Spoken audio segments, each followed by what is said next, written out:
INFJ personality type. 6 social survival tips. I recognize how difficult being social can be for those with our personality types. Since we make up only around 1% of the population, we will interact with others who have a wide range of personalities that may not perfectly match our own.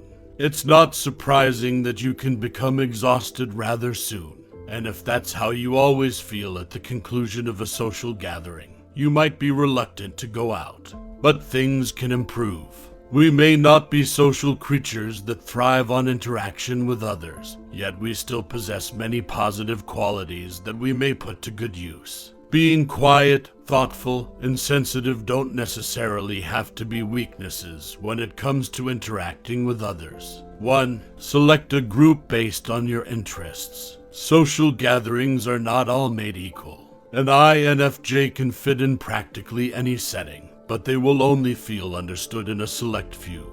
Even if it might take some time, the best way to start is by looking for social gatherings or organizations where you can open up about your most passionate interests. Try joining a weekly story writing club if you enjoy writing creatively. If you're more of a gearhead, you might fit in at your neighborhood auto show.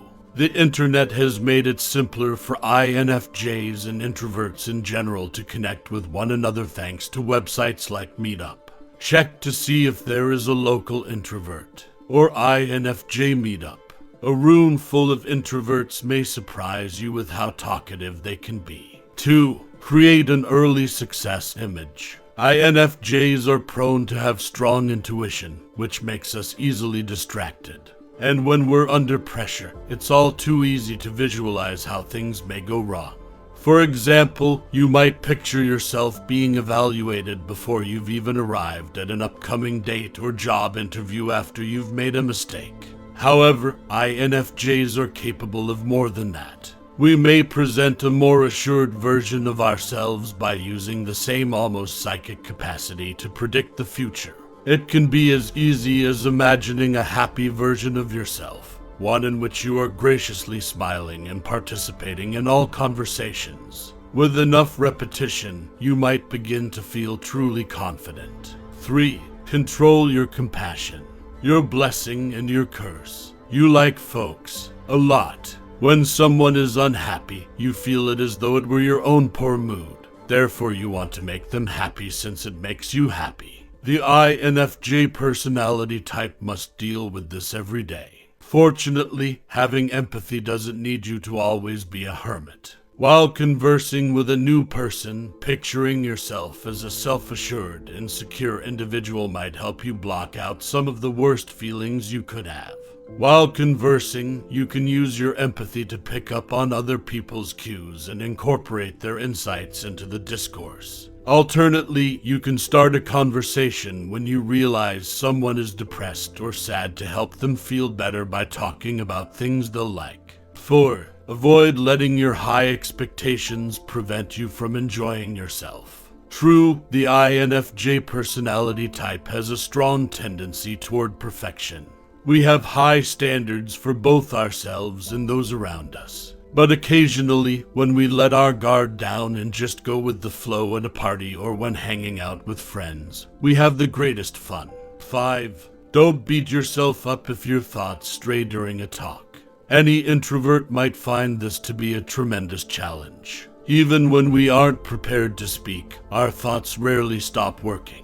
In particular, the INFJ's strong introverted intuition and limited extroverted sense make this doubly true. When your mind is preoccupied on anything you heard more than 5 or 10 minutes earlier, it's simple to lose track of a conversation.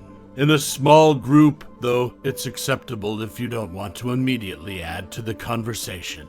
Additionally, in some circumstances, taking some time to reflect on what has been stated can be useful in the future. This gives you a unique perspective on your friend's issue, not to mention the opportunity to think of a snappy one-liner that will make the entire table laugh. 6. Help those who are close to you. The INFJ personality type is called the counselor for a reason. We feel obligated to prioritize the needs of others over our own since we are so perceptive and tuned into their needs. Keep in mind that you don't have to feel obligated or self-conscious to satisfy everyone's wants when you're in a social setting. It's sufficient if you find tiny strategies to assist your group. It might be as easy as holding the door open for a buddy or offering to fetch refreshments or instructions. Additionally, you might end up in a group where you can offer someone who needs to vent a sympathetic ear, or act as a therapist, which will put your inherent empathy to use.